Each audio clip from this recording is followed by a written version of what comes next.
नमस्ते दोस्तों। आज हम पढ़ने जा रहे हैं कक्षा 10वीं की कविता पर्वत प्रदेश में पावस। इस कविता के कवि है सुमित्रानंद पंत जी, जो कि सृष्टि के सुकुमार कवि के नाम से भी जाने जाते हैं। जी हाँ दोस्तों, सुकुमार कवि यानी कि जिन्हें इस सृष्टि में बहुत ही आनंद मिलता था। वे घुमक्कड़ प्रकृति के व्यक्ति थे। वो हर जगह निसर्ग का आनंद लेने के लिए घूमते रहते थे। एक ऐसा ही क्षण है कि उन्होंने पहाड़ों पर होने वाली वर्षा का आनंद लिया है और उसी का वर्णन यहाँ पर उन्होंने करते हुए ये बताने की कोशिश की है कि पर्वत प्रदेश में होने वाली वर्षा, हम जैसे लोगों के जैसे सपाट ज़मीन पर हम रहते हैं, तो इस वर्षा से वह पर्वत प्रदेश में होने वाली वर्षा किस तरह से अलग होती है, कितनी रोचक होती है, इसका वर्णन कवि सुमित्रानंद पंत जी ने इस कविता में किया है। तो आइए चलते हैं, इस कविता को आगे पढ़ते हैं। प्रथम पद में कवि हमसे कह रहे हैं कि पावस ऋतु थी पर्वत प्रदेश, पल पल परिवर्तित प्रकृति वेश। कवि इस कविता की शुरुआत करते हुए हमें बता रहे हैं कि पावस ऋतु थी, यानी कि वर्षा की ऋतु थी, बारिश के दिन थे। और प्रदेश कौन सा था? पर्वत प्रदेश था। हिमालय में कवि गए थे और पर्वत प्रदेश पर बारिश हो रही थी। पल पल परिवर्तित होती प्रकृति वेश, और वहाँ पर जो प्रकृति की छटाएं हैं वो निरनिरारे तरीके से अपना रंग बदल रही थी और परिवर्तित प्रकृति बहुत ही मनमोहक लग रही थी। मेखलाकार पर्वत अपार, अपने सहस्र दुर्ग सुमन फाड़, अवलोक रहा है बार बार, नीचे जलने नीज महाकार, जिसके चरणों में पला ताल, दर्पण सा फैला है विशाल। कवि इस पद में हमें यह बताने की कोशिश कर रहे हैं कि मेखलाकार पर्वत अपार, मेखलाकार यानी करगनी के आकार समान पहाड़ों के जो ढाल बना हुआ है, यानी कि पहाड़ों के इर्द गिर्द से ढका हुआ है, ऐसा जो मेखलाकार पर्वत है, अपने सहस्त्र दुर्ग सुमन फाड़, दुर्ग यानी कि पहाड़, यानी कि जितने भी पहाड़ों की श्रृंखला है वह सब सुमन फाड़ यानी कि फूलों से सजे हुए, अवलोक रहा है बार बार, यानी कि देख रहा है, सृष्टि को निहार रहा है। नीचे जलने नीच महाकार, यानी कि पर्वत प्रदेश में जो बारिश हो रही है वो नीचे यानी कि ज़मीन पर, नीच महाकार यानी कि बहुत बड़ा उसका संचय हो रहा है। और उस पर्वत प्रदेश में देखिए, जैसे स्लोप एरिया होता है तो वहाँ पर जब बारिश होगी तो वो पूरा बारिश का पानी नीचे ज़मीन पर आ जाएगा, तो क्या हो जाएगा, वो ज़मीन पर जमा हो जाएगा। तो कवि कह रहे कि नीचे जलने नीच महाकार, जिसके चरणों में पला ताल, जब वो पानी एक जगह पे इकट्ठा हो जाता है तो उसका एक बड़ा ताल बन जाता है, यानी कि एक पौंड बन जाता है। और उसमें, उस पानी में दर्पण सा फैला है विशाल, यानी कि ये जो पर्वत है इसकी छाया उसमें, यानी कि उसका रिफ्लेक्शन वहाँ पानी में दिखाई देता है, जो कि ताल के समान वहाँ पर जमा हो गया है। और ये पर्वत इतना सुंदर, इतना विशाल बड़ा है कि अपने आप को दर्पण जैसा उस पानी में देख सकता है।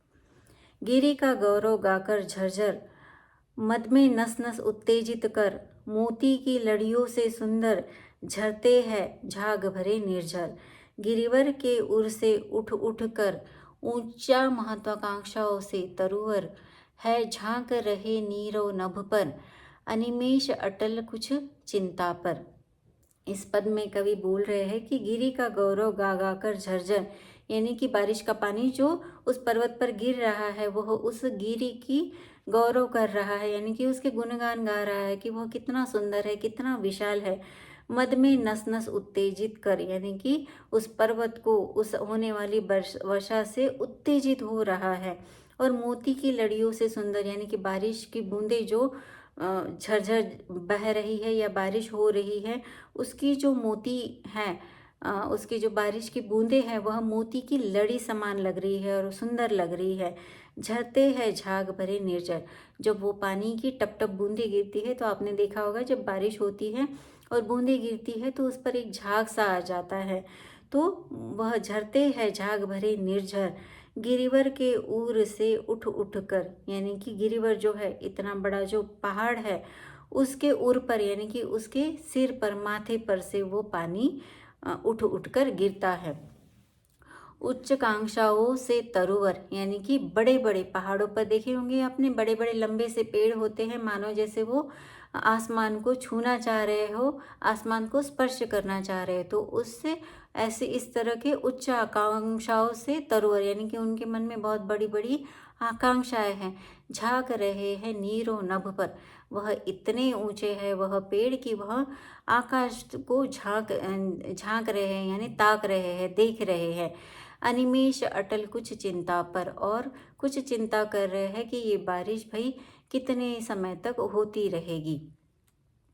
उड़ गया अचानक लो भूधर, और इसी समय में कवि कह रहे हैं कि अचानक जो भूधर है यानी कि आकाश में जो बादल छा गए थे जिसके कारण वर्षा हो रही थी, वे अचानक कहीं उड़ गए हैं। फड़का अपार पारद के पर, और जो पारद के पर यानी कि कोई पारद है जैसे शिकार करने आता है और कोई पक्षी उसकी आहट पाकर उड़ जाता है, वैसे ही मानो उन बादलों को पता चल गया था कि कोई उनकी शिकार करने आ रहा है, तो वे आहट पाकर वहाँ से पक्षी की तरह उड़ गए हैं। रवशेष रह गए हैं निर्झर, और बारिश की बूंदों की जो टप टप गिरती हुई बूंदों से निर्झर बन गए थे, वही केवल सृष्टि पर शेष रह गए हैं यानी बाकी रह गए हैं। है टूट पड़ा भू पर अंबर, यानी कि ज़मीन पर इस तरह से अंबर जो बारिश हुई है इतनी तेज़ हुई है कि मानो जो आकाश है, जो अंबर है, वो ही इस धरती पर आ गिरा है। धस गए धरा में समय शाल, और कवि कह रहे हैं कि इस ज़मीन पर मानो इतनी वर्षा जोरों से हुई है कि सभी शाल के जो वृक्ष हैं जो बड़े बड़े आसमान को ताड़ रहे थे, वही मानो धरा में धस जोर से धस गए हैं, अंदर घुस गए हैं। उठा रहा धुआं जल गया ताल, उठ रहा धुआं जल गया ताल। अब ये जो बारिश हो रही है उसमें से कुछ धुआं निकल रहा है। हमने देखा है कि जब वर्षा होती है, ठंडा वातावरण होता है, तो हिमालय पर्वत के तो क्षेत्र में तो -डिग्री हवामान होता है, तो वहाँ पर तो बहुत सारे धुएं फोग हमें दिखाई देते हैं, धुआं धुआं सा वहाँ पर वातावरण होता है।